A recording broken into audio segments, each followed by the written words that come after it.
Oh man. Well, I guess we can start her up here with Connor and Cam joining. Um, Basic flow what we've done in the past is I usually intro full table quickly for Maddie and Audrey's sake. Graham and Allie will give us a little background to the food, which if you're able to make it, great. If not, make it at some point. It was super tasty. Just finished it up myself. And kind of how the food connects to the theme. And so that's kind of a part of Full Table is the importance of bringing together people not only around a shared theme, but how the power of a meal and sitting down together can kind of heighten things and create a connection that otherwise would be difficult to accomplish. Basic idea behind it. And so I'll pass it up to them. We'll do that. And then we can do little intros on, at this point, the two of you, what your connections to nursing are. Audrey's in New York. Maddie is in Boston. We know that already. And kind of a little bit background of what you've been working on there, what your experience has been like, and then just kind of a roundtable discussion from there. And Cam and Connor, as they join, will just kind of jump in accordingly. But with that, Graham and Allie, what do we have? Cool. So we did a quinoa salad at this point in July. Most people in the country can get some really delicious summer veggies, tomatoes and cucumbers and corn and all that good stuff. And we're fortunate in California to have really incredible produce. So I was thinking of stuff that would be really delicious and easy to make and something that can hold for a substantial amount of time, like 5 or 6 days if you really wanted to push it. And I feel like in, healthcare, a lot of times people don't have a lot of personal time or want to make themselves a dinner or a meal every day, or let alone a couple every other day or whatever.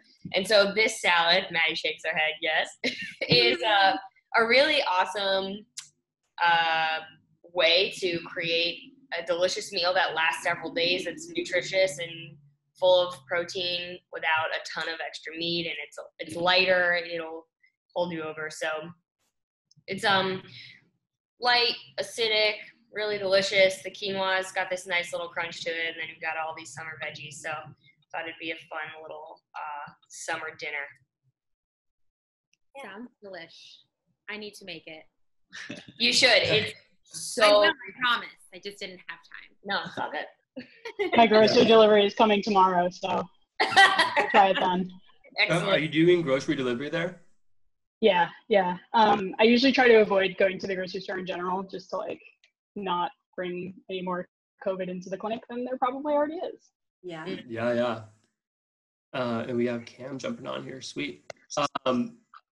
Any last notes, Allie and Graham, or we'll kick it over to Audrey to hear all about Audrey Jacobson. Oh, I think that's it. You got any other notes? No, I think that covers it. Sometimes we try to pick recipes that are inspired by the theme, but with healthcare, it's kind of hard. So we picked something that was just. You didn't want to do hospital Jello? I know. I was thinking what shitty food do they sell in the hospital cafeteria? We did think about food that you don't have to chew, or what someone would eat if they were better. That'll be depending on how in much you season do 2 the of Full quinoa. Table. Yeah. Oh god. But Audrey, go ahead. Yeah. A little intro? Is that what you're? Yeah. Who you are, where you are, and all about nursing. Kind of how you got here, basically. Okay. So my name is Audrey. I am a nurse in New York City. I started in Ohio. I went to nursing school there, and a 4-year undergraduate program. I worked in a pediatric ICU there for about 2 years. And then I moved to New York City and did some travel nursing. It was a quick move, so I couldn't really get a permanent job. So basically, if you guys know what travel nursing is, Cam does that, I know. So you basically go to different places and you can work as a nurse on short-term contracts, and you kind of just work at a hospital and then you go somewhere else, or you stay there for a little longer. It just kind of depends on, the staffing needs and whatnot. So I came to New York City to do that, and I wasn't planning to travel anywhere else, but just here. So I've had a couple jobs since I started here. But my last one was obviously my COVID assignment. So that was very interesting. I guess just like with my background in nursing, like I said, I was a PICU nurse, so pediatric ICU nurse. So I'm used to like small children. And when I came to New York City, I worked with only adults. So that was like a very big change for me. I worked in like a cardiac cath lab, which is like where, you know, if someone's having chest pain, you get like a little, you know, you can get a stent in your heart to open up the valves. I worked in a PACU. So like if you had a little, you know, a surgery, I would recover you after your surgery. And then you could either go home or go to the, stay in the hospital overnight. And then my last unit was a cardiac ICU, which the C I always said stood for COVID because we did nothing cardiac related. We just did COVID the whole time. So it was a nice little 8-week contract, and I'm sure we'll go into that a little bit later. But yeah, that's my background. And on a traveling nurse, so if you're in New York with a travel component, where's home base for you now? So home base is Mount Sinai Morningside, which is on the west side of like Upper West Side Harlem area. But it's funny because like my traveling has only been at Mount Sinai. Like just ironically, I never like tried to like go away from it or like stay there. I just my like basically you have like an agent that gets you the jobs, and she just like always placed me at different Mount Sinai. So I've worked at one on the Upper East Side, I've worked at one in the Lower East Side, and now I'm on one on the Upper West. So I just kind of doing like the tour day Mount Sinai, basically. Yeah, I think it's super interesting. I think when people kind of like hear about travel nursing, it's more Cam's realm, where it's like being sent across the country or whatever. But it's wild to hear that it can be even within a single city like that. That's cool. Yeah, it was really cool. It was a good experience for sure. Nice. Cam, welcome. Hey. Wow, so great to see you. I know, it's so good to see all of you. But we're doing little intros, Cam, and since travel nursing is a good segue into your life, we'd love to hear your side of things. Okay, cool. So I am currently in Seattle still. I took a COVID assignment here at the University of Washington Medical Center back when COVID was really big in Seattle. In April, I think I started working.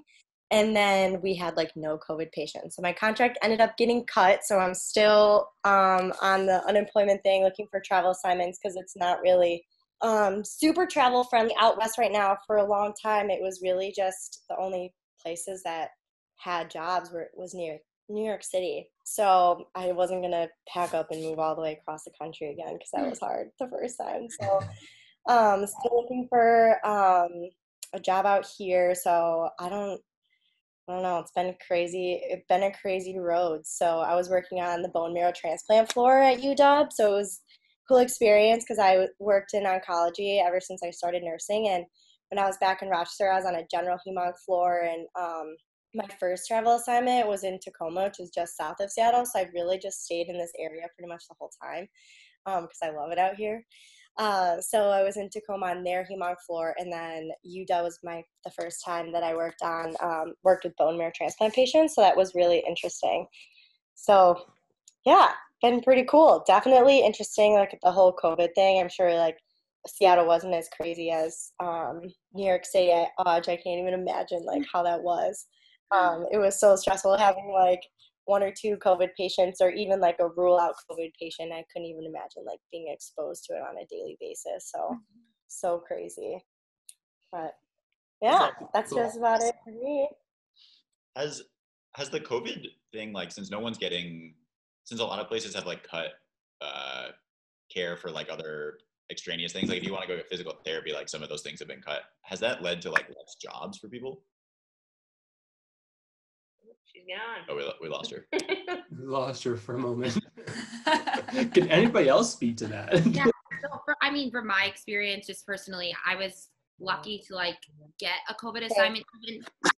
Sorry, my computer this week just disconnected for some reason. She's back. Sorry, guys. Okay. Do you want me to continue? Sorry. Yeah, go for it. Okay. So like Cam was saying, it was really hard at one point to get a COVID assignment, which is so strange because you hear this on the news. It's like everybody, like New York City needs 1 million nurses, whatever. So like all at once they say that, and then every nurse is like, okay, well, I'm going to go help. And then all the jobs are taken. So a lot of nurses that I know, like Cam said, like had trouble actually getting jobs because they filled up so quickly that they're taking away travel jobs and they're taking away nursing jobs because they're like too overstaffed now. So then, you know, they were scheduling you for like 4 12-hour shifts instead of 3 12-hour shifts just to like work more because the patient load was so crazy. But then they realized like, oh shit, like this is, you know, we have too many people and now we're like paying too many people and we can't afford it and all this stuff. So it was just, people were getting cut all the time. And I mean, I was lucky not to get cut. I like say that in quotes because it was terrible, but you know, I was lucky to have a job. So yeah, that's just my experience. But I don't know about you, Cam, if you like what you guys saw over there with like jobs and stuff. So my assignment started beginning of April. And my roommate was actually she was one of my best friends from college, and she was finishing up her actual travel contract, and she took a COVID travel assignment for like 6 weeks, and again they were like posting all these like crazy jobs for like crazy amounts of money. So like everyone was like Seattle was paying like insane amounts like weekly for nurses. So they were just hiring people like crazy and they were getting filled up so fast. And my roommate's contract got cut before she even started working, and she was unemployed for 6 weeks and there were no travel assignments anywhere. She said she applied to over like 50 to 60 jobs and had heard back from one. And now she's in St. Louis, Missouri. So she's in St. Louis right now. And then, so for me, my contract got cut mid-May. So what they were doing with UW, because UW's been doing a ton of research on COVID too. It's a huge research facility. So they were again hiring travel nurses and for like the crisis pay. In my unit, since I'm on an oncology floor and like bone marrow transplant floor, they were trying to hold off on doing transplants for as long as possible, just because patients are like you're immunocompromised, like you're basically on a drip for like your whole stay to reduce your immune system. So they were trying really hard to just push back on all the transplants. So they started to cut a bunch of nurses, and nurses were getting called off a lot. Like for me, it was more like I was working like my very first shift back, they called me off, and I was like, oh, all right. So I slept all day, and because I was working nights, and then was just like up all night. So just like my very first shift back, they called me off, and then that was like a Monday, and then I think like Friday, I was working Friday and Saturday night, and they called me off again. So it was just it was crazy because I would sleep all day and like not know if I was going to work or not because they were calling us off so much. And then if I was going into work, they were floating me to other units. So it was crazy because I was like not working on the unit that I was basically signed up to work on. And they were just floating all the nurses like crazy. And then they ended up starting to furlough a bunch of the staff. And then at one point they just cut all their travelers and started training their like OR nurses and like the post anesthesia care unit nurses. They were trying to train them to do like general medicine and work on like a regular med surg, like generalized nursing floor. So it was like weird to see like a lot of they were asking people to volunteer to furlough. Like one of my other roommates is a staff nurse on the unit that I was working on. So it's just like, it was crazy because like my contract got cut and then they were furloughing a bunch of the staff nurses, and like my roommate didn't get furloughed because all the older nurses like volunteered too because they wanted to stay home like with their families and stuff. So it was very weird. Like it's been a crazy experience, and I wasn't hearing back from jobs for the longest time, and finally starting to hear back. So we'll see. Hopefully I get something sooner rather than later, but it's been like very weird.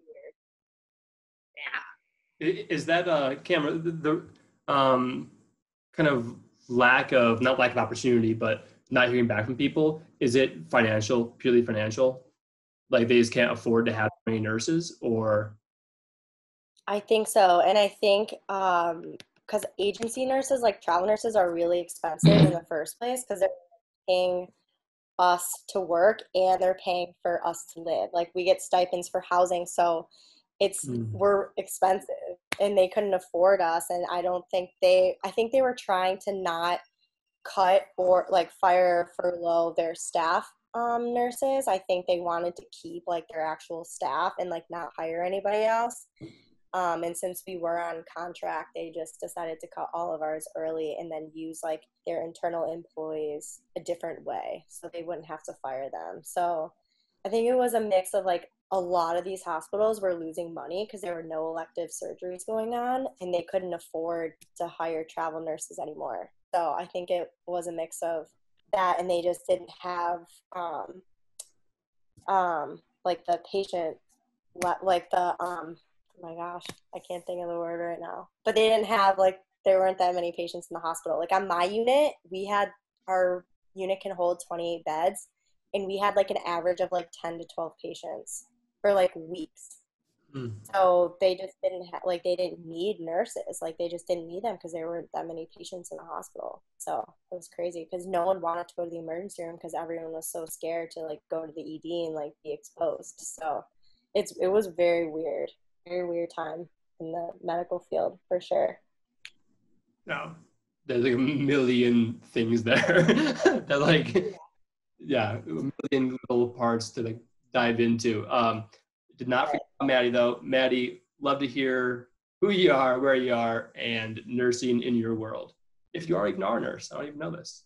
I am not a nurse. I am a fourth-year optometry student here in Boston, and I just started my first rotation of fourth year, which like what a way to start it off. So it's been kind of crazy. A lot of I was lucky to start my rotation on time, but a lot of my classmates had their rotations delayed or canceled. So that's kind of been a hot mess for them to deal with. But I was lucky enough to be assigned to a clinic for a first rotation where they were ready to have us come in and help with care. But I work, I'm rotating right now through a community health center in Lynn, Massachusetts, which I think it's like 98% of the patients that we see are at or below 200% of the federal poverty level. So we're seeing a lot of like, the community is just like really impoverished. A lot of them are immigrants, a lot of them are undocumented. And so we just kind of show up every day and like give them the care that they need and give them whatever we can give them that day to get them through until their next visit. When I first started the rotation, there were like, the schedule is so far reduced just to keep the foot traffic down. And so initially we were only seeing people who were coming in for emergency visits and stuff like that. So I kind of had an interesting role that I didn't expect from this rotation where I was doing like a lot of triage for a lot of really like strange injuries and stuff like that, and like weird infections, and a lot of like really like sight-threatening conditions, which was really scary for the patients, but like really interesting. And like I learned a lot from that, just like even the first week. So that was really cool. It's definitely something that I didn't expect to have going into this rotation, that I'm glad that I got to do. So one guy came in, one guy came in, he got a tree branch. He was like cutting down a tree and like he got hit in the eye with like a tree branch that fell. And then we were like, you have to go get surgery like on your eyeball, like right now. He was like, oh God, okay. So I literally had to like walk him over to the main clinic. We're in like a separate building, but like it's like, I don't know, like 2 blocks over. I like walked over with him to the main clinic, and I like got to like watch his surgery. So that was pretty cool. Wow, that's wild. Yeah, I didn't expect that at all either, but like the surgeon was like, do you want to come in and like watch? And I was like, yeah. There's something like extra scary to me about eyeball injuries. Yes. Oh, you think? anything else would be better with a tree branch than my eyeball. I didn't Yeah. know about all of the potential fears and like actual problems that could happen with my eye until you became an optometry student. And then all of a sudden, Yeah. I was like, my eyes are so at risk. That's because they are. Yeah. that and apparently all the people who come in with eye problems that turn out to just have dry eye. Yeah. Oh my God. Oh man. I had this one patient who came in and she was like, she like basically like told us all of these things that like subtly like nudged towards like brain tumor. She had like a headache on one side and like a bunch of pressure behind her eye, and she was like kind of losing vision, but it wasn't a migraine, and like we were just like, oh God. And then it's just like it turned out it was dry eye, and I was like, you literally have to be kidding me. Like that happens like 3 times a day. That's really funny because whenever I have like an issue, the first thing I do is like go to WebMD, and I'm sure I've like Graham, what not to do is you. What What not to do. Do not Google your symptoms. But Yeah.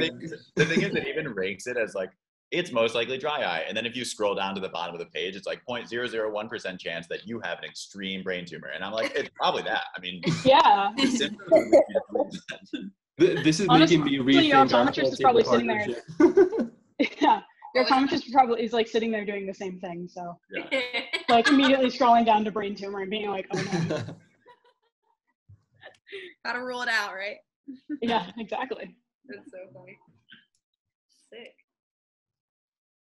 So we've been trying with Full Table to prompt more specific questions kind of like in advance, because in the past what we've done is play through just like in a more organic, like, hey, that's interesting, let's go to this. And the kind of like the focus of Full Table is to get like as much depth and information out of like you guys as specialists, right? That like, hey, if we're doing a hunting one and bring hunters together, like I don't want to necessarily bore them with like, what's it like to shoot a gun? It's like, what's it like to go through the harvesting process? How like emotional is that, right? And so this was just jumping ahead a bit because we had a couple other like more intro questions, but I was really interested in, I think it was Allie that prompted this one of like dealing with illness, death, COVID. For all of you, like how has that shaped your kind of perspectives on life in general, on your profession? Has it like just completely been a like suffocating, really downer thing, or has it given you hope in some way? I'd love to hear. I mean, Audrey in particular being in New York City, and that's like, I mean, they're literally busing people or trucking people out, dead bodies. It's horrible. Yeah, we would love to hear all your thoughts in that realm. Yeah, so I try not to get emotional here. Sometimes I get emotional about it. I like never got emotional during it, but then when my contract ended, I literally called my mom. I was like, Mom, help, I'm so sad. Like one major breakdown. I'm like, that's a success, honestly. But yeah, so like I would say at least every shift, at least one person died. Like at least one patient of mine died. So most likely. I mean, it kind of depended. So we would get like really sick patients that like we could hopefully save. That was like our unit, which is, it's really sad to say, but like there were other units that like got sick patients that literally had no chance basically. And it was like it turned into like hospice basically. So it was terrible. I mean, and I would float to that unit a lot too. So it was just kind of like a comfort care unit, but like the families weren't there. So, you know, it's hard to explain to them what's going on exactly when like they're just seeing them through like a camera or like calling you and talking to you. So basically, I don't know, like I've seen death before this, but I've never seen it to this extent. It was mind-blowing in the sense that like literally so many people were just quite literally dropping dead for reasons that we could not even figure out. Like all of a sudden someone's blood pressure would be extremely low, and they would arrest and then they would die. Like but we had no idea it was coming. Like there's no way you can like predict it. So it was just kind of like being, we were being very proactive, but still like not succeeding. Or like, for example, we would have patients for like 90 days and like eventually they would start to look a little bit better. We would transfer them and then eventually they would come back and just like die. And then you're like, okay, what is my work even for? Like, why am I even working this hard and like making these people miserable, giving them pressure ulcers, like tracheing them, they're getting fed through their belly or like through their stomach, like through a tube, So it's just like, why are we doing all this work, when it's not even helping? So I had a lot of those moments where I was like, I just feel like this is so pointless, but you always have those patients that like keep you going, like the good ones that are like super grateful for you or like survive and like you really didn't think they were going to. So I don't know. I guess like for me, when I would see someone die, you didn't really have time to like process it either because the patient would die. You would literally wrap their body and throw them out of the room, blatantly speaking, like that's not literally what we did, but pretty much like we didn't even have enough body bags for people. So we would wrap them in like plastic, like I don't even know. It was terrible, basically. I mean, for you to even be able to like say that, right? That like it basically was in this realm that most like, can't even vocalize that. Yeah. It's just, I don't know. So like the minute I would take a patient out to like the morgue, a new one would come in. So I didn't even have time to be like, I would like nudge my coworker and be like, hey, my patient just died. And they'd be like, oh, sorry. And I'm like, yeah. Like that's literally how it would go because like we didn't want to talk about it at lunch. Like we didn't want to talk about anything sad, on our break time, if we got our break time, So it was just, I don't know, like some days I was like, okay, this is just how it is. And some days I felt more emotional about it.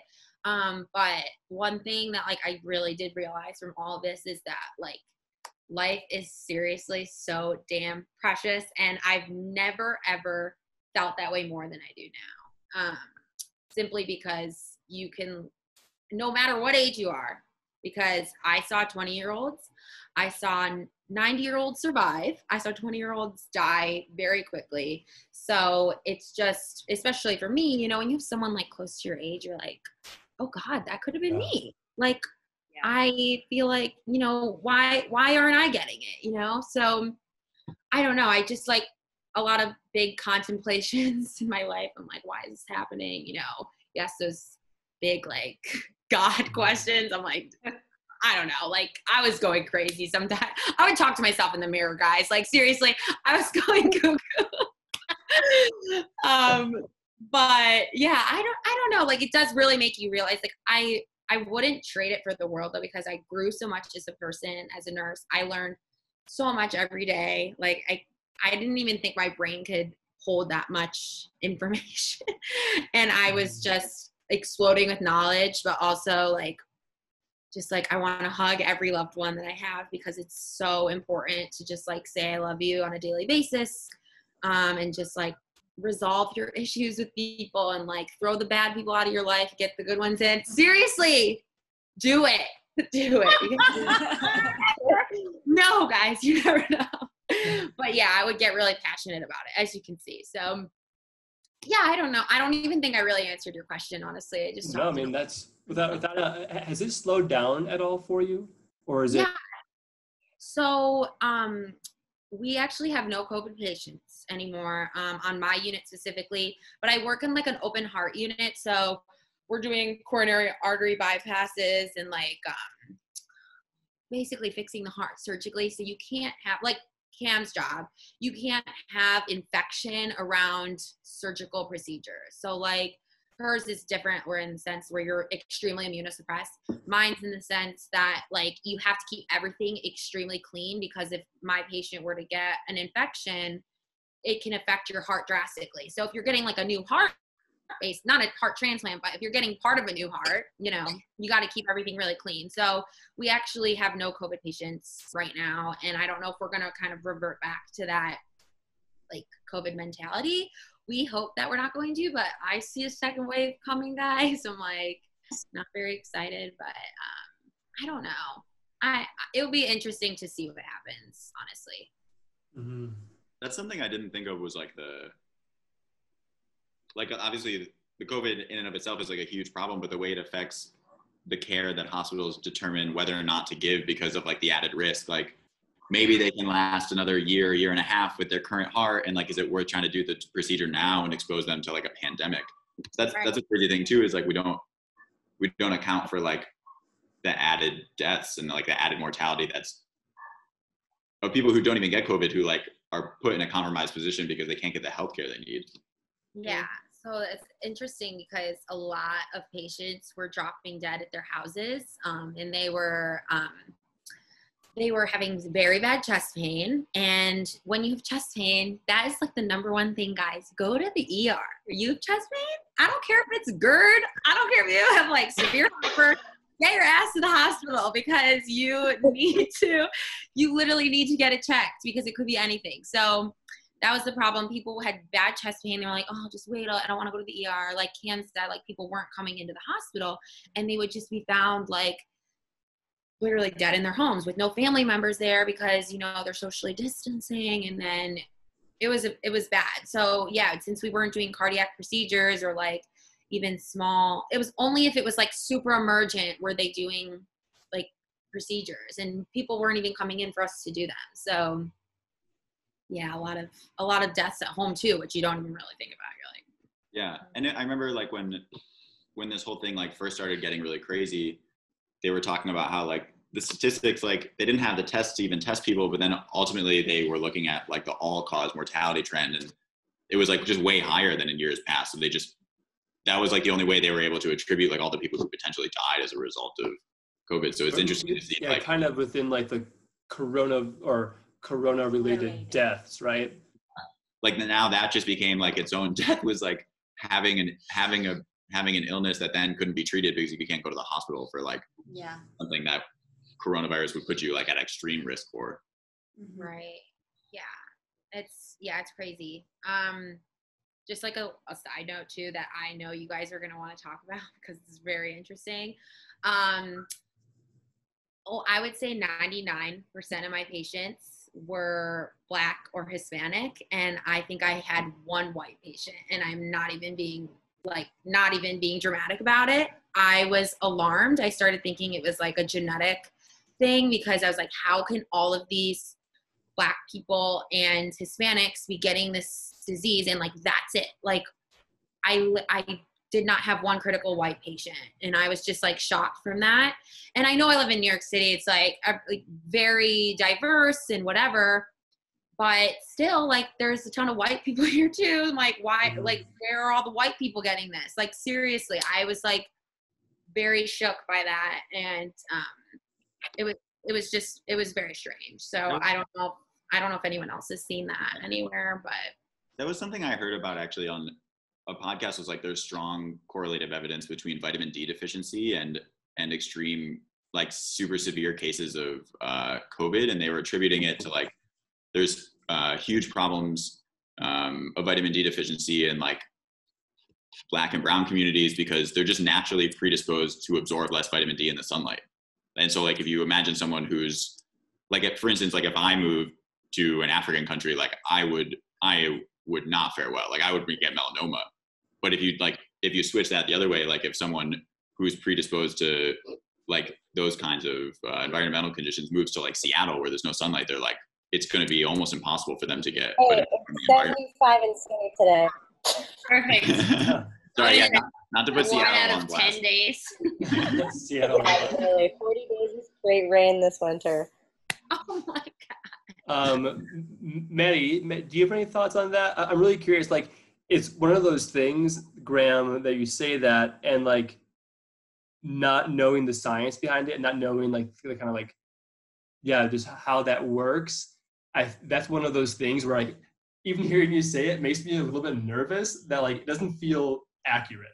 In my defense, this is just something I heard from like an epidemiologist who studies.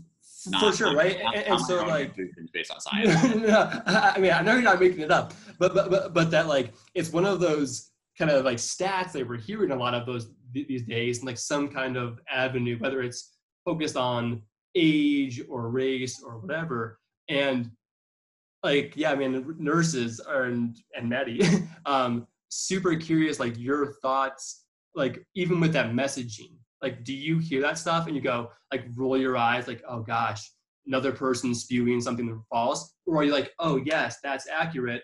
Like, we need to build this up. We need to support that and have Graham spread it further. Well, I shouldn't be doing it for sure. I'm not. Yeah, not necessarily Graham, but. Yeah, so when people say things like that, I do kind of roll my eyes, but not for the reason that a lot of people would. I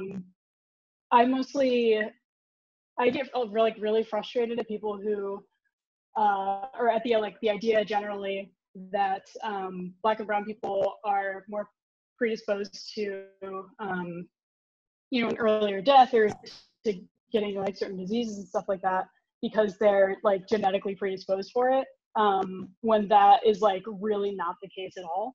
It has almost nothing, in most cases, it has almost nothing to do with like their actual skin color or like with like their actual genome or anything like that. It's all of it is like socioeconomic disparity. And like with the way that Black and brown people are treated in clinics, with the way that Black women are not listened to and they say that they're in pain, that kind of thing, which I'm sure that like Audrey and Cam, like I'm sure you're both learning a lot about that too and like reading a lot about it because it's like it's everywhere right now and like healthcare, like Instagram and stuff like that.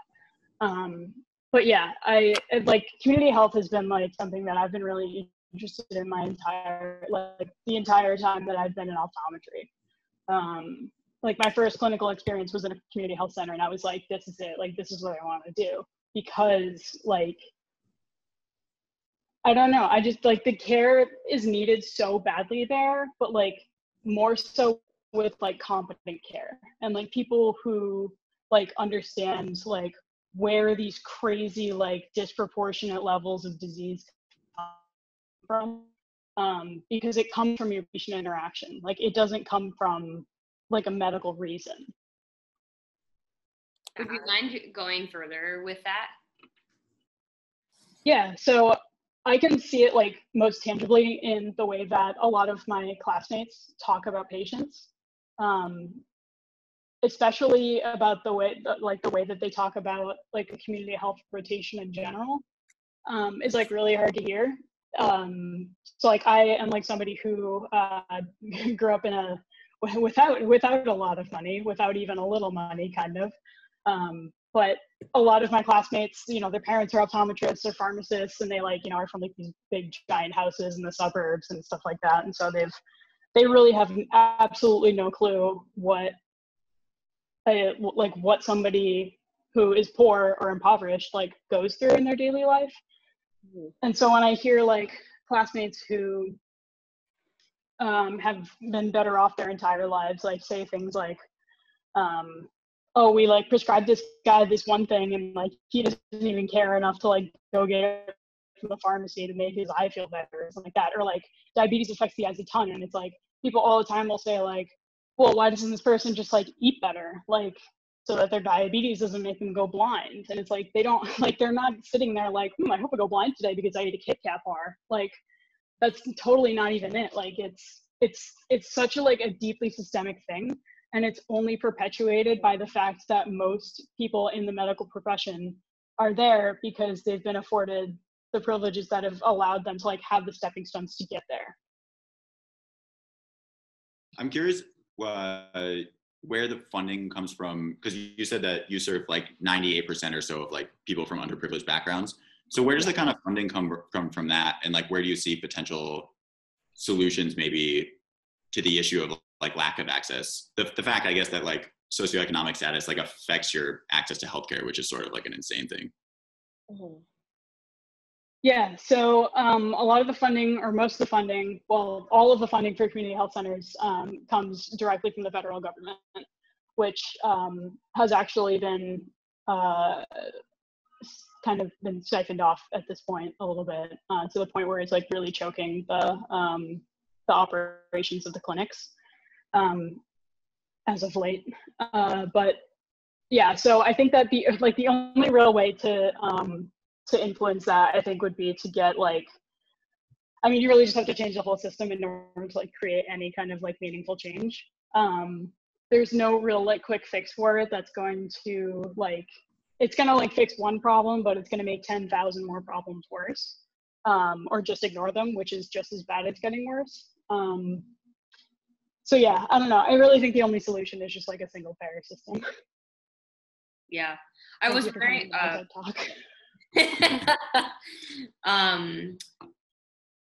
Sandra Roy, who was supposed to be on today, who couldn't make it, she was mentioning that she works in an urgent healthcare or an urgent care center, and she was saying that she's missing tons of PPE. They don't have any extra space.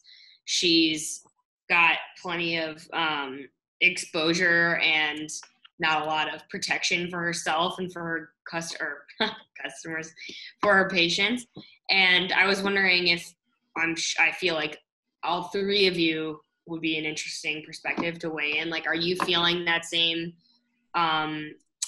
pressure? I know, Maddie, you're in a public healthcare center, whereas I'm sure Mount Sinai is private. Like, are you guys having issues with that? Cam, I don't know however you guys want to go about it, but is that something that everyone's feeling, or is it more so in your perspective, Maddie, like being in a public healthcare center? I almost feel like it could be worse in the private sector because everyone that I've spoken to that's in like a publicly funded clinic has had all the PPE that they've needed. And this is like, well, I guess there's no real publicly funded hospitals around here, but yeah, like everybody that I've spoken to has had the PPE that they've needed. And a lot of our clinics are publicly funded, like eye clinics. Yeah. But I have heard that like a lot of the issue with PPE has been more in like privately funded places because there's like such a high margin of like profit that like they don't, I don't know, then there's so much opportunity for like corruption for profit to be made off of like siphoning PPE off of staff. So I don't know if Cam or Audrey want to talk about that. Do you want to go first? No, you go, Cam. You go. No, you go. No, really, you go. No, you have a long no, really, I want you to go because I talk a lot. So you go. It was, so the whole PPE thing was so interesting. Like, it was crazy because at first they sort of figuring out like how the disease is or the virus is transmitted in the first place. It kind of kept changing. Like, so the whole PPE, I'm sure you can kind of relate to this too. Like, when patients were first getting diagnosed and getting tested, I should say. Like, I had one of the very first like patients I had at the beginning of March. He was a rule out patient, and all the PPE I guess recommendations, you could say. We had like a COVID nurse that would go around the units and like update our nurse managers and our charge nurses on what the CDC is recommending for PPE. So it was interesting because at first it was like you had to wear an N95 with like a regular surgical mask, and then you had to like cover your hair, and it was just like everything was changing. And then if a patient was getting a certain sort of like oxygen, like aerosolizing treatment, then they were on different precautions than a person that wasn't. So it was crazy because like everything was changing, and based on like what the patient's like medical needs were, I guess the PPE like kind of varied. Like, were patients that just had COVID and had like the respiratory symptoms, like they were just on droplet precautions. So what that means is just like a regular surgical mask, and then they would give us like the goggles and stuff. But like the surgical mask that you would get to go in that room, so for us at the beginning, we would just get one mask, but like our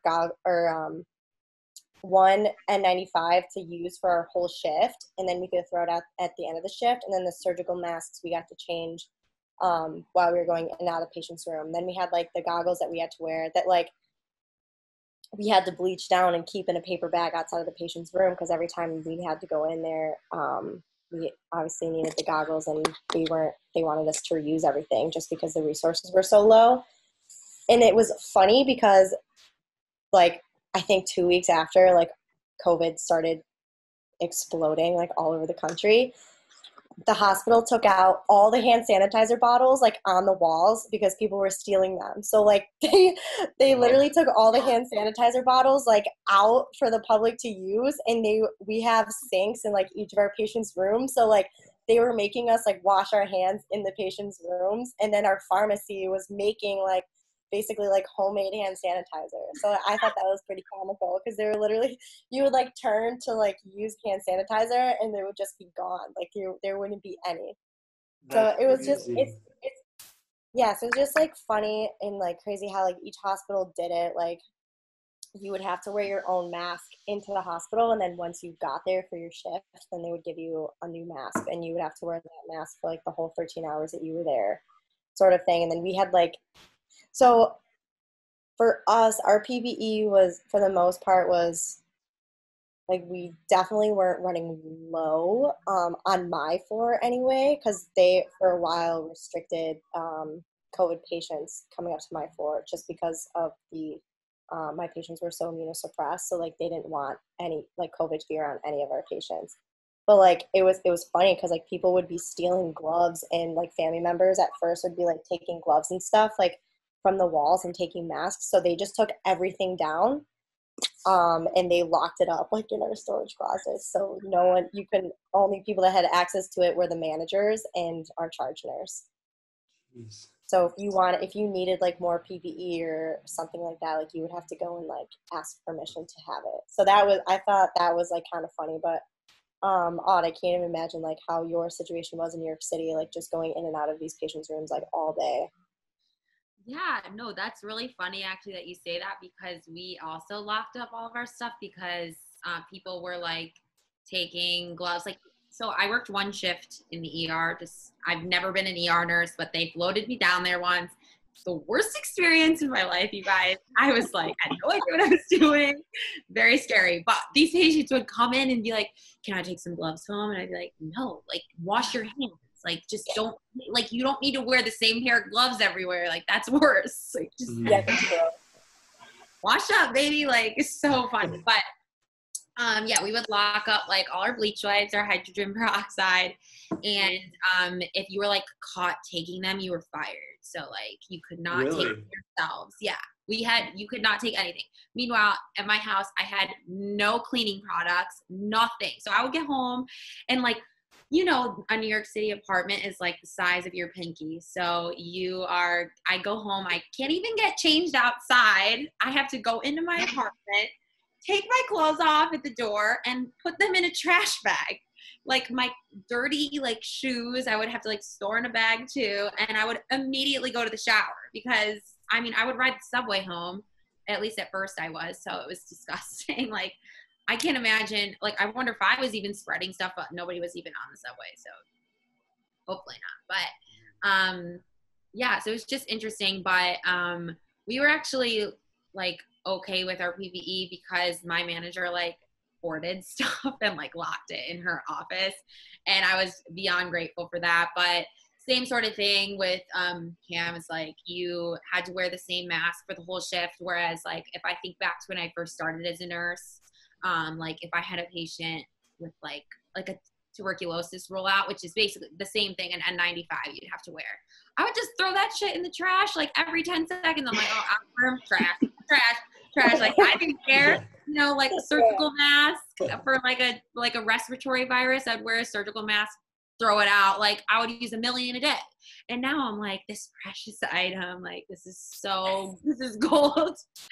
But yeah, it was just, like, crazy how things, like, change so quickly. But yeah, it was, I felt physically dirty, like, the whole shift because so gross. you're walking, so gross. You're walking in. You don't want to touch anything. It's so nasty.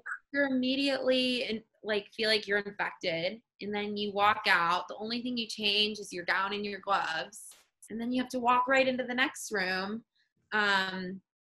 But I mean, yeah, like, how much time, Audrey, are you spending changing and dealing with that? Like, I mean, is that like an hour of your shift in total? That can't be that fast. It's really not. So, like, we would do the N95. So you would have to wear that the whole time. Like if you were in the unit, you could not take that off. So, you know, you see like those people with the lines, like literally I would leave with those because you never took it off. You never got to like breathe fresh air. And then you'd put the surgical mask on. Then you would wear goggles and a face shield. Then you would put your gown on. Then you would put your gloves on and tie, and then you would walk in. So like it took a long time. And, you know, a lot of these patients, like I said, were severely ill. So like they were all on ventilators. So they had breathing tubes down their throats, and a lot of times when you have a breathing tube, you're like obviously not oxygenating very well. You know, if you cough or something, you need to be like suction, get all the phlegm out because that's what's in your lungs during this virus. So like, if my patient was desatting or like having an emergency, you'd be like, oh my God, like literally I felt like I was doing a dance every time I gowned up. But it was interesting because we would limit our exposure in the rooms. Like we tried to do everything as much as we could outside the room. Like all the medication pumps were outside the room. So you didn't have to like go in and out a ton. But that just like left me feeling like I was neglecting my patients too, in a sense, because we weren't turning them as much and we weren't like caring for them like personally as much. So it was like it was a win-lose because I didn't want to go in the room, but I also felt like morally that was not great. Like I don't want this patient to feel like alone or like, even though they're sedated and like, you know, there's a lot going on, but I mean, there's definitely going to be not reports, articles or studies, excuse me, on just the psychology behind that afterwards, right? Like you hear about that, people dying by themselves because their family can't come, and the trauma that we put on the family. I mean, the person passed away, but like people who have gone through that and survived, that component I feel like is really not highlighted as much. Like you hear people like, oh, well, don't get it because it's really like, even if you survive, that's a bummer to be sick for a few weeks. I mean, here in Jackson, Wyoming, like it is the most casual thing. Like everybody's walking around like in groups, like hanging out outside, and they just put a mask ordinance in where you have to wear a mask going into public buildings now. But it's been like so casual. And then you hear that, or you see an article like that, or you hear from a family friend, something along those lines. And that's like a stark human experience. It really is. So, sorry to just jump on that. Do you think that your perspective on PPE and those items, you say they're so precious now and you didn't give a shit about them a month ago. Do you feel like your perspective of those items is going to change in the future, like when this isn't hopefully an issue anymore? I find that like people who experienced like the Great Depression have a much better or a much higher understanding of the importance of having canned food or having like the necessities of basic stuff around and how much they appreciate the little things. So do you think that in that way, many people in the industry are going to feel more appreciative of the safety precautions that you have and less likely to throw them out or like feel less attached to them? Yeah, I mean, I think I personally will feel like it's always like a prized possession now, like just because I was seriously so grateful to have it. Like I had friends that were working in like public hospitals in like the Bronx or like Brooklyn, like that area, like just not as great areas of like Brooklyn or Staten Island, stuff like that. And they would have like way less than I did. And I thought that we were struggling, but they had rooms with no doors on them. Like they just had curtains like going into rooms. All the patients were like basically in the same room. I'm like, my rooms have like sliding glass doors. I'm like, that is some rich shit. Like now I look at it, I'm like, dang, like Mount Sinai, like, I don't know. I was very appreciative to work there after hearing other stories, but it does change my perspective, I think, for sure. Like I'll never go back to being like frugal with that stuff. But, it was kind of cool. We like implemented this recycling plan with all of our masks and goggles and face shields. we like threw them in this bin and basically they got sterilized, and I never saw the process, but like apparently we got this sterilization device that like UV lit all of the masks, and like you could test them again basically to see if they had like stuff on them. And I guess it was like a really successful thing. So that like I felt good about, because you know I just felt bad for like everyone else that like didn't have stuff. And I don't know, I think like from here on out I'll have a way different perspective personally. Do you hear any like any friends who are still kind of going through nurse training? Are they changing up the course, that kind of system and programs? Like, are they really working with people that, like, even in Maddie's situation, to highlight that, like, this is a social inequality component to it, and like this is how you can talk in a hospital, that like hearing your friends talk, they probably aren't being extremely discreet about it, right? I'm sure they say things in front of patients occasionally. And like, is that an education component that the three of you are hearing about, at least? I know you're all, or Maddie's in it still, but Audrey and Cam kind of past that. Yeah, I'd be really curious about that. Yeah, so there's definitely a lot of change going on in like within the optometry schools. There's only like 22 of them, I think, in the country. And so it's a pretty small community. Like if you think about like each graduating class is like 100 people or so in each school. It's both like really hard and really easy to make change with that in terms of like an educational curriculum.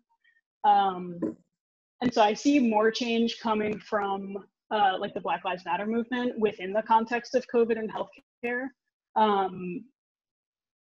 than just COVID itself.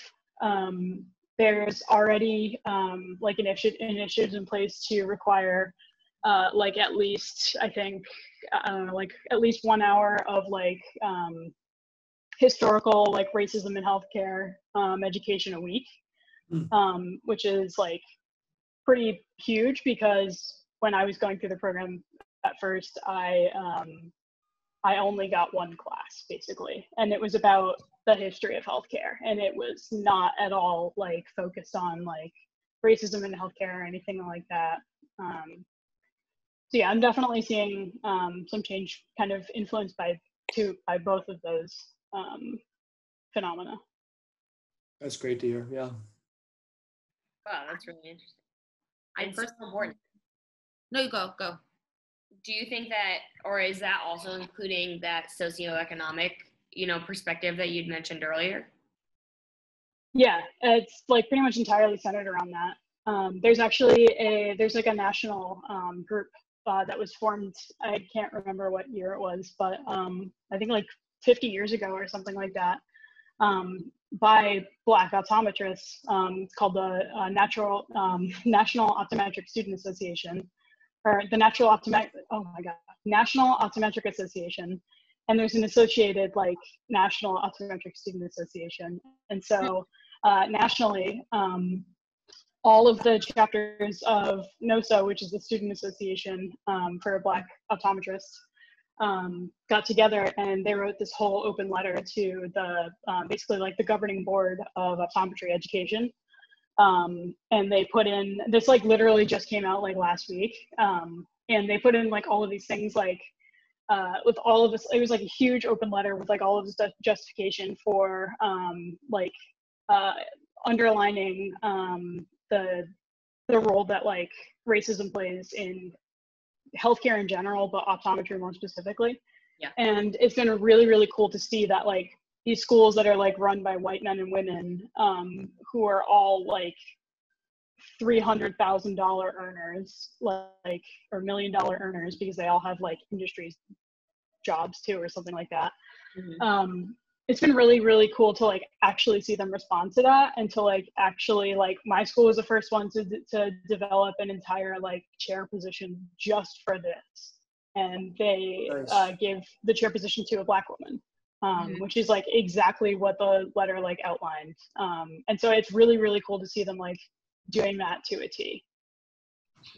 I think it's a really interesting point. It's something that we kind of brought up during the restaurant episode that we did last week was the way that problems that exist like pre-COVID are just heightened to a degree during COVID that like they're no longer ignorable. And some of the problems, like the fact that like we used to have a bunch of PPE and then like it went away and our administration never decided to refill it, was like a problem we were more unaware of. But then there's other problems like how socioeconomic status affects access to healthcare. That was like a big problem that a lot of people were aware of, but maybe if you weren't involved intimately in the process, like you wouldn't notice it. Kind of like in the same way that restaurants, like from an outsider's, yeah, 3%. Like 1% maybe. And so if you just get your information on restaurants from Bon Appetit, maybe it seems like restaurants are doing really great. And if you just get your information about healthcare from like someone you know who went to the Mayo Clinic, like maybe you would think healthcare in the United States is doing really great. But it's almost as if there's an end product of COVID where it's almost like forcing us to address these problems that otherwise would go unnoticed by the masses. And so I'm wondering maybe if you see any truth in that.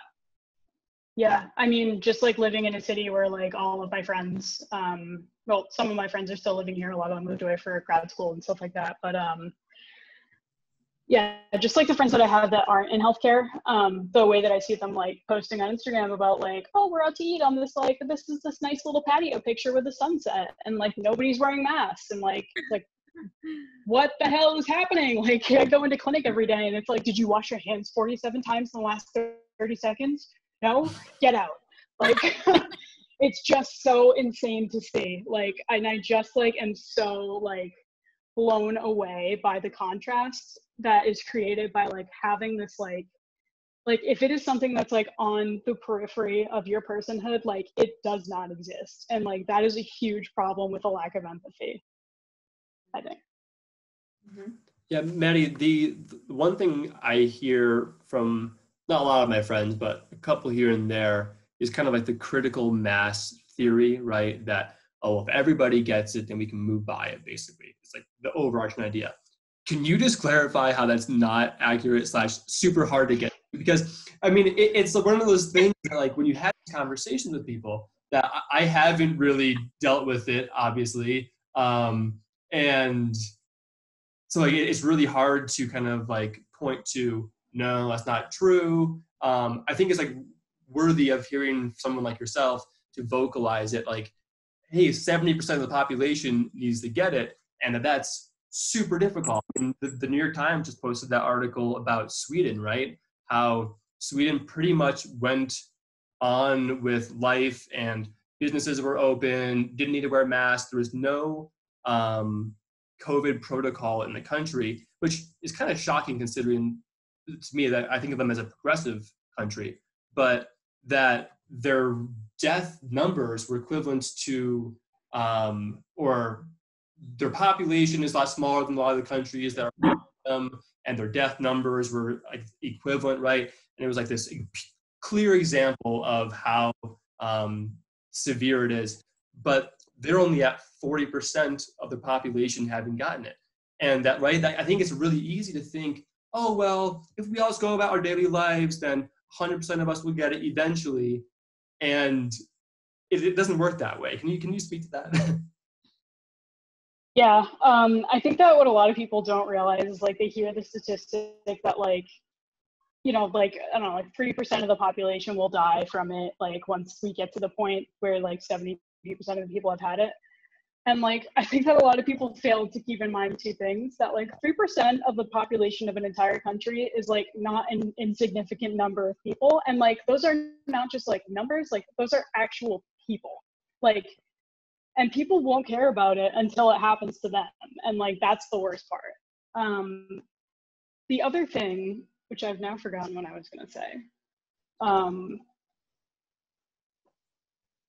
Yeah, the other thing about it is that a lot of people don't realize that like, we literally don't even know that like, if you've had it, you're immune to it. There's no way to know that right now. And then the third thing is that a lot of people who've had it are now facing like these like debilitating chronic illnesses, like that, like because they've had fevers so high that it's like completely just demolished like their nervous system. Like they need to like like their brain doesn't know how to regulate their heartbeat anymore, things like that. And like other ways that the virus has like completely wrecked the nervous system, that like so many things can just be thrown out of control for the rest of your life. And it's like, it's not something that you just deal with for a couple of months and then it's over. It's going to have a lot of like real lasting change. And I think that like, it's just like really sad to know that people don't, or that they hear that and they just don't like internalize it. And they just kind of shrug off the responsibility for that because there's like this kind of like a bystander effect kind of. Yeah, go for it, go girl. Thank you. Just with that same concept, it's very interesting because Will and I live in Jackson Hole, Wyoming, and it's pretty small, all things considered. And we, before tourist season, we had like a mass testing. So a lot of people who live here and are locals got tested and they all came back negative. Again, who knows if those are false negatives, but pretty great considering. And now we have a lot of tourists. This is our busiest season here. And the numbers are spiking a lot. Our hospital has a ton of cases right now. And it's just very interesting to just see that from a lot of people who live in cities and are now coming to small towns that don't have the infrastructure to support these spikes in cases and numbers. And just think like they're getting away from it. So, and how that like debilitates a town. It's super interesting. So you're like, well, I'm getting away from the city. Like we're in Wyoming. There's a lot of fresh air. There's a lot of open space. I'm fine. And to see people like Will was saying, it seems like nothing's happened. Not so much from the local standpoint. Like the locals are still very much like you need to wear masks when you enter the building. I work at a yoga studio and we have so many policies and procedures, but the tourists walking through town, eating dinner, yeah, there's like we really are dealing with an anomaly of a town here that it's small town America with extreme wealth. That is literally the wealthiest county in America, right? And that like, I mean, our next door neighbor here, he works for a luxury property management group, and people rent houses for $40,000 a week, right? And that like houses sell here. I mean, we live in a house that you would like see in college and be like, oh wow, like someday I could buy that, scrape it, and put up my dream house for probably under $10, right? And it sells $1 billion, right? Like that's just how town is. And so it really is like a skewed perception here in Jackson because we're dealing with people who fly in on private jets, right? Like they fly in on private jets, they rent a house for $40,000 outside of town. They have people come in, do all their deliveries for them, all that kind of stuff. And they feel comfortable with that. But what's been happening is people have been arriving and being picked up from the airport to go right to the hospital because they knew they had it before they even got on the plane. And that like, they're in this mindset of, oh, I'm going to this oasis, super safe place. And then they arrive here, it's like, no, we can't just let you go to this house. And so it's really interesting to hear the three of you talk about the big city experience and how it's just like people moving through. It's just, I mean, it's so different than what we're seeing here. And yeah, not that like I feel complacent about it, but you can, I mean, because you can hear like it's a lot easier to feel disconnected. Well, like every morning I just go hike that mountain that's literally right outside our window. It's not like a big deal because everybody in town does it. But Audrey comes home and can't even like go into her apartment without feeling like she's infecting her apartment. It's so wild. Like the difference in that experience is just so stark. But yeah, I mean, the tourists are a huge issue. Yeah, just like the lack of, like you were saying, the lack of like overarching knowledge that this is a real thing, no matter where you are, no matter if you're in New York City or in a small town in Wyoming, it's like a real thing. And you have to take it seriously because in a big city, like you're running out of supplies. Like you can't keep up with the cases in a small town. The one hospital here what's our closest hospital besides St. the one John's? here? Oh, Salt Lake City, 5 hours away. 5 hours away. Like, I mean, there's probably ones in like small ones in between, yeah. but yeah. It's just interesting because we're all going through it, but in different ways. Yeah, it's interesting. Yeah, it's interesting because now people are like flocking and traveling to the places that didn't have it before, and like now all those places are like blowing up with it. Like, so this is like kind of an example. Like, so I was just in New York for like back at home for 3 weeks, like visiting my family. So my cousin's supposed to get married in September, and so her bachelorette party was supposed to be in March, and it ended up getting canceled. So they planned her bachelorette party to go to Charleston, and now obviously South Carolina has a ton of new cases, and I was gonna go down to. We had like a lot of family stuff like going on, and like my aunt had passed away, so it's my cousin that's getting married's mom passed away. So we were trying to make it as normal as an experience for her. So it's interesting because I ended up opting out and decided not to go because I didn't want to expose myself and go to a city where like all those cases are rising, and then like coming back, and again like Cuomo put like an order down for mandatory like 2-week quarantine, and like I was home visiting my family, so like I wasn't gonna go down for a bachelorette party and then come back and expose my family and then have to quarantine for 14 days because that like puts my life on hold for a while. But it's like no one else really like blinked before they went down there. Like they all went down there and they all went out and like drank and partied at all these bars, and it's just like people just don't care until it's close to them, you know, like it's like someone has to experience it firsthand in order to like take it seriously.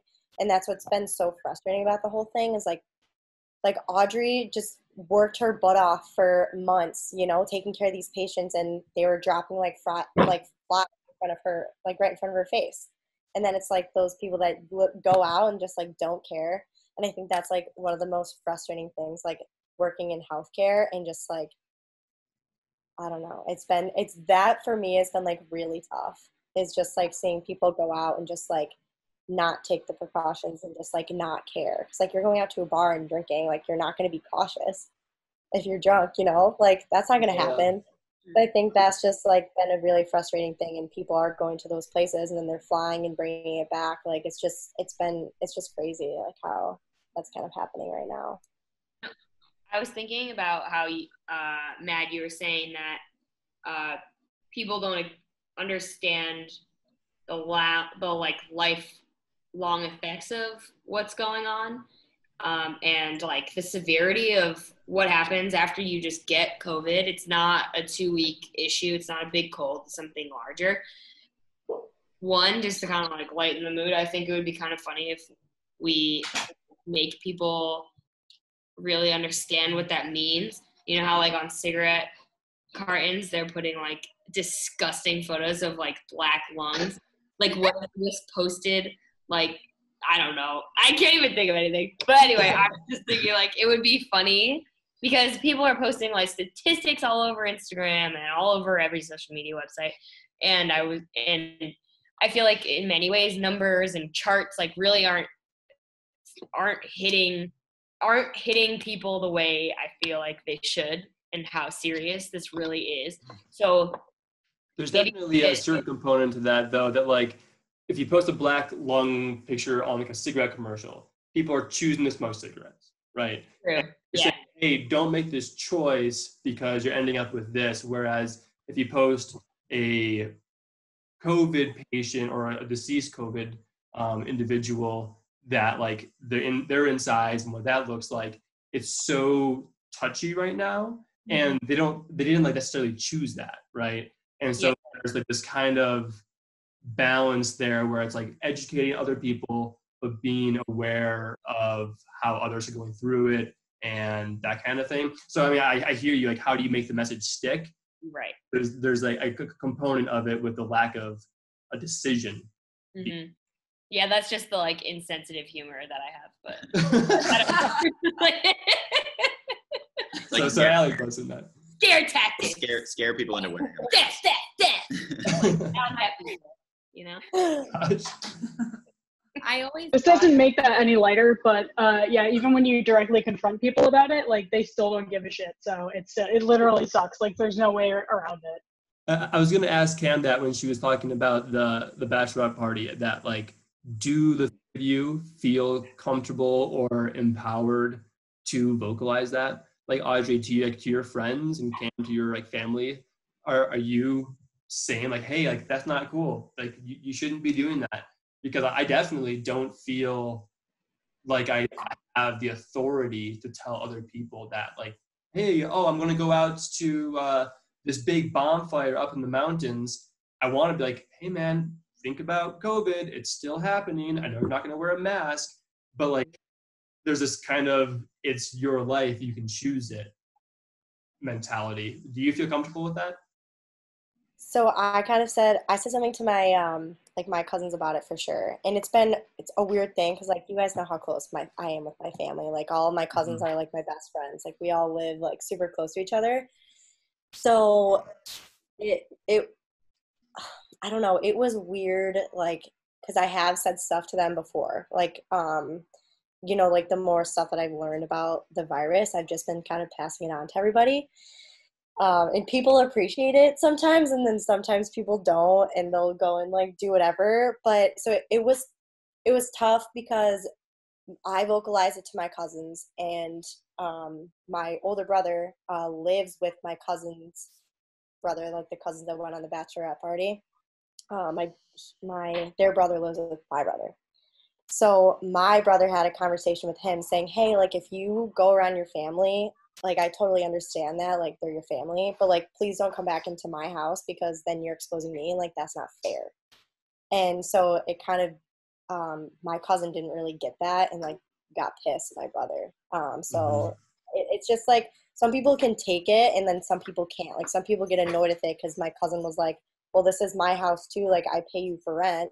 My brother was like, okay, I understand that, but like you're going and exposing yourself to your family that was just down in South Carolina when they have to quarantine for 2 weeks. But so it was just hard. And then my cousin had said something like about me flying from Seattle back to New York, and my cousin told Connor, like my brother, that hey, that's not fair, like your sister didn't have to quarantine for 2 weeks sort of thing. And it's just kind of like there is like a double standard. Like yes, I did fly across the country, and I wasn't mandated to quarantine, but I also like wasn't exposing myself out here either. So I think that's like kind of the hard thing. Like people take it so different. It's so hard to it's just like it's a tough conversation to have because then it's like yes, I did fly across the country, but I wasn't in like a city or a state that has a ton of new cases. You know, so that was like another thing, and it wasn't like a high risk state at the time where if I was coming from like when I was coming from Washington back to New York, like I didn't have to quarantine. So that was just like that was tough, like having to deal with that and it's like firsthand because some people take it and some people can't, and it's like a hard conversation to have. So Totally. I did have another question.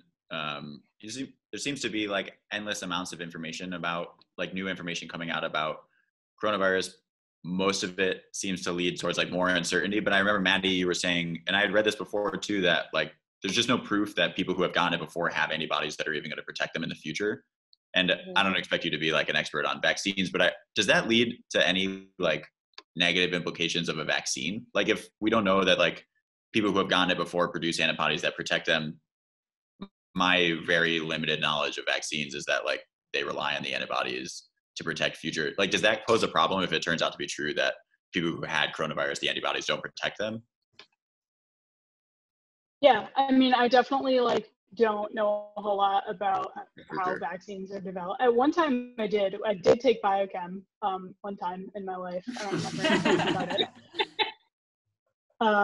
But yeah, I mean, like a lot of it does rely on like understanding how antibodies work, and understanding how like your body's immune system recognizes recognizes the antibodies and like, or recognizes the antigen and like creates antibodies to say like, hey, this thing is in here again, like come kick it out. Like that's basically like how it works. And the vaccine is meant to like kind of augment that system. And so if you don't have that system like working as reliably as like we understand it to do, you can't, I mean, it creates a huge hurdle to like creating a vaccine.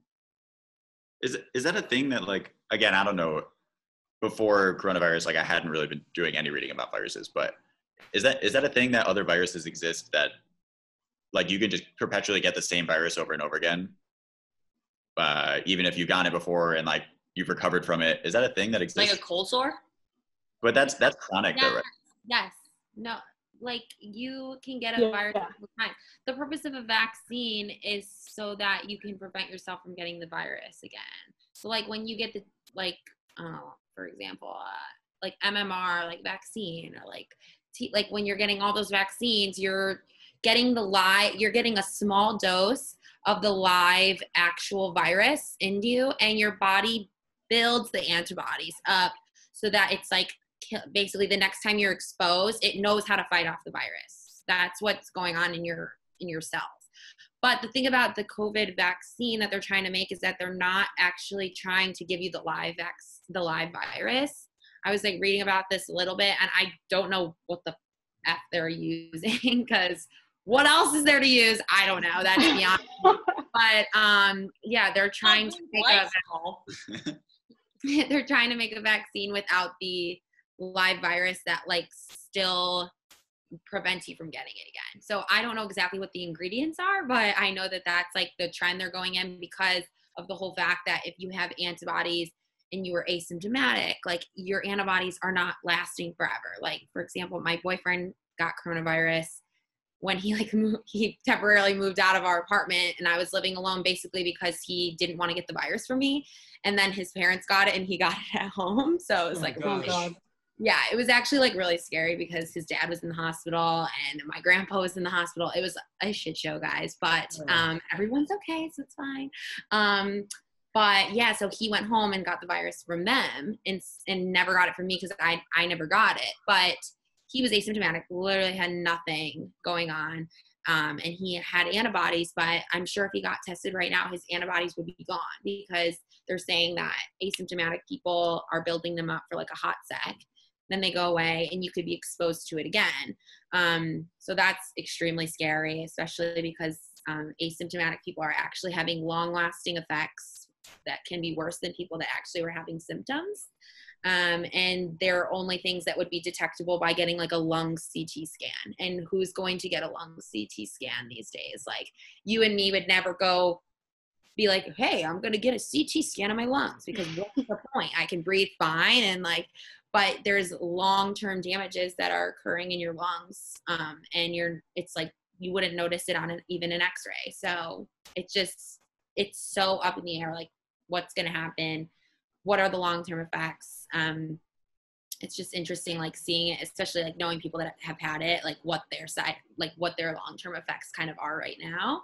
So I don't know. Yeah, to Allie's point, I wonder if like examples, I mean, when you say that, Audrey, of like that there's gonna be so many people that deal with this for years afterwards, that, like it reminds me of like when they dropped the nuclear bombs, right? That like, boom, it happens, you can see the devastation, and then tons of people are dealing with that radioactive activity for like a long time, and there's like, genetic issues, or there's childbirth challenges in these certain cities, right? And that like those things are, or at least with a nuclear bomb, that there's a really obvious like, boom, this is what happened, right? And I wonder, Allie, if kind of like the vernacular around that, changing it to be in comparison to something like that would highlight it for people. But I think that what we've all vocalized is like, until it happens to you, it's just you can't really understand, or unless like you're seeing it every day, you guys are. We are at 7:30, and we try to keep it to roughly 90 minutes, as you guys all have been working hard and saving the world, and we're appreciative. if you have like one last thing of hope, of like a takeaway, hey, like this is what you need to be doing. I mean, it could just be wear a mask, right? Or wash your hands. Would love to hear something from each of you to kind of wrap us up. I have no hope. No, I'm just kidding. I'm I know, honestly, the silence there, I'm like, oh gosh, this is bad. I'm just kidding. I do. I would say, like, I still think it's important to, like, see people you love, because, like, people aren't really thinking about the mental health, like, problems that people are facing. And I almost felt like I was starting to face that, like, when Adam moved out. Like, I was, like, when I said I was talking to myself in the mirror, like, I literally was, because I was, like, sad and lonely. So it's just important to, like, still see your loved ones, but just do it safely. And again, I say I probably post like once a day on my Instagram to wear a mask. I'm very annoying about it, but like, I just think it's the biggest thing that the easiest thing that you can do. Like, if we can wear an N95 for 14 hours straight, like, you can wear a surgical mask for 10 seconds. You know what I mean? Like, I think that's one of the hardest things to, like, for people to understand. Like, if they walked through the ICU and saw these patients and saw, like, all these nurses wearing these N95s 24/7, they would think, like, going to TJ Maxx with a surgical mask is so easy. You know what I mean? So I would just say, like, be safe about it, socially distance, or, like, go get a freaking test, because anyone can. They're widespread now. It's very easy to get a test. Say you have a symptom, I don't care.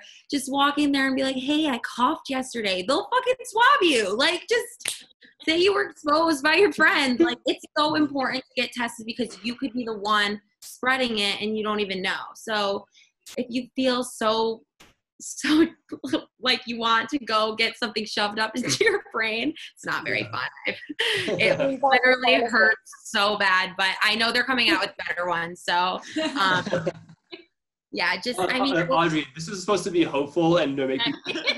This is hopeful. You go get a test, it's negative, and then you hang out with your friends. Yeah, there you go. You get a test, and then all of your friends get a test, and it's all negative, and then you can go hang out with your friends. Yeah. I'm doing that soon. So I'm a big, like, proponent. Like, I think that's great. I think you should do that. So woo to that. One of my friends is getting tested today, and I was like, don't worry, like, just be positive. And she goes, be positive, test negative, right? I was like, yeah, I like that. So Cam with the catchphrase to wrap it up. yeah. I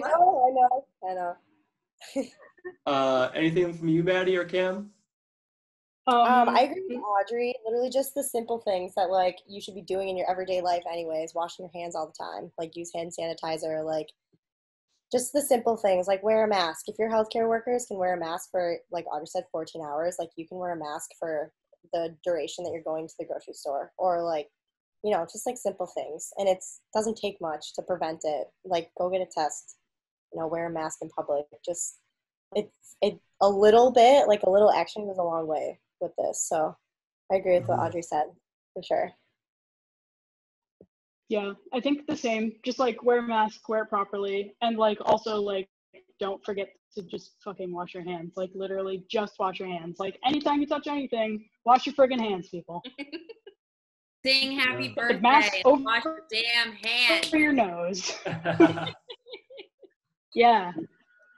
Well, hey, thank you guys all so much. I'm completely psyched to have, seen Audrey again. Cam, miss you tons. Maddie, to meet you. Looking forward to catching up with you guys all here more soon. But with that, we'll say goodnight. So thank you guys. Thank Thank you. you. Thank you. Congrats, you two engaged couples, by the way. Hey. Yes. Guys. Thank you. All right. Bye, guys. Yeah. Have a good night, guys. Bye. Bye.